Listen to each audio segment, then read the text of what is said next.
कामचोर भाभी की इस्लामी कहानी। एक छोटे से गांव में ज़ैनब नाम की एक औरत रहती थी जो अपनी सादगी और धार्मिकता के लिए जानी जाती थी।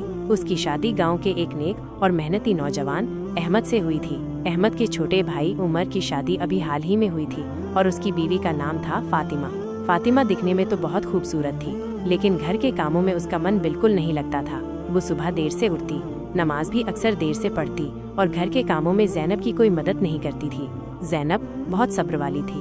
वो फातिमा को कभी कुछ नहीं कहती थी और सारे काम खुद ही कर लेती थी। वो सोचती कि शायद फातिमा नई दुल्हन है, धीरे धीरे सब सीख जाएगी। अहमद भी अपनी भाभी की इस आदत से परेशान था, लेकिन अपनी बीवी के समझाने पर वो चुप रहता।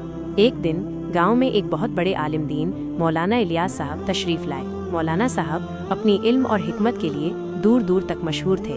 गांव के सभी लोग उनसे मिलने और दीन की बातें सीखने उनके पास जाया करते थे। ज़ैनब और अहमद भी मौलाना साहब की मजलिस में गए। मौलाना साहब ने उस दिन मेहनत और ईमानदारी के बारे में बयान दिया। उन्होंने कहा, इस्लाम में मेहनत और जिम्मेदारी का बहुत बड़ा मकाम है। अल्लाह ताला ऐसे बंदों को पसंद करता है जो अपनी जिम्मेदारियों को बखूबी निभाते हैं, चाहे वो घर की हों या बाहर की। एक औरत का फर्ज है कि वो अपने घर को संभाले और मर्द का फर्ज है कि वो बाहर कमा कर लाए, और इन दोनों का फर्ज है कि वो अल्लाह के हुक्मों पर अमल करें। मौलाना साहब की बातें फातिमा ने भी सुनी, जो पास ही बैठी थी। उसके दिल पर मौलाना साहब की बातों का गहरा असर हुआ। उसे अपनी गलतियों का एहसास होने लगा।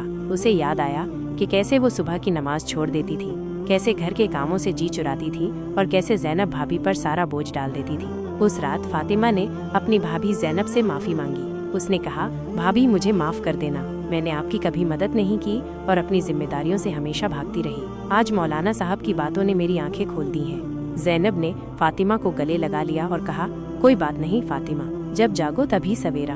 अल्लाह ताला तौबा करने वालों को बहुत पसंद करता है। अगले दिन से फातिमा की जिंदगी बदल गई।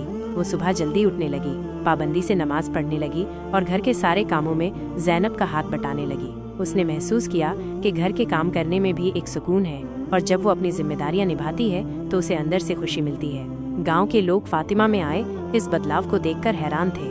वे सब ज़ैनब की सब्र और मौलाना साहब की बातों की तारीफ करने लगे। फातिमा अब एक कामचोर भाभी नहीं, बल्कि एक जिम्मेदार और नेक बहू बन चुकी थी, जिसने अल्लाह के बताए रास्ते पर चलकर अपनी जिंदगी को रोशन कर लिया था।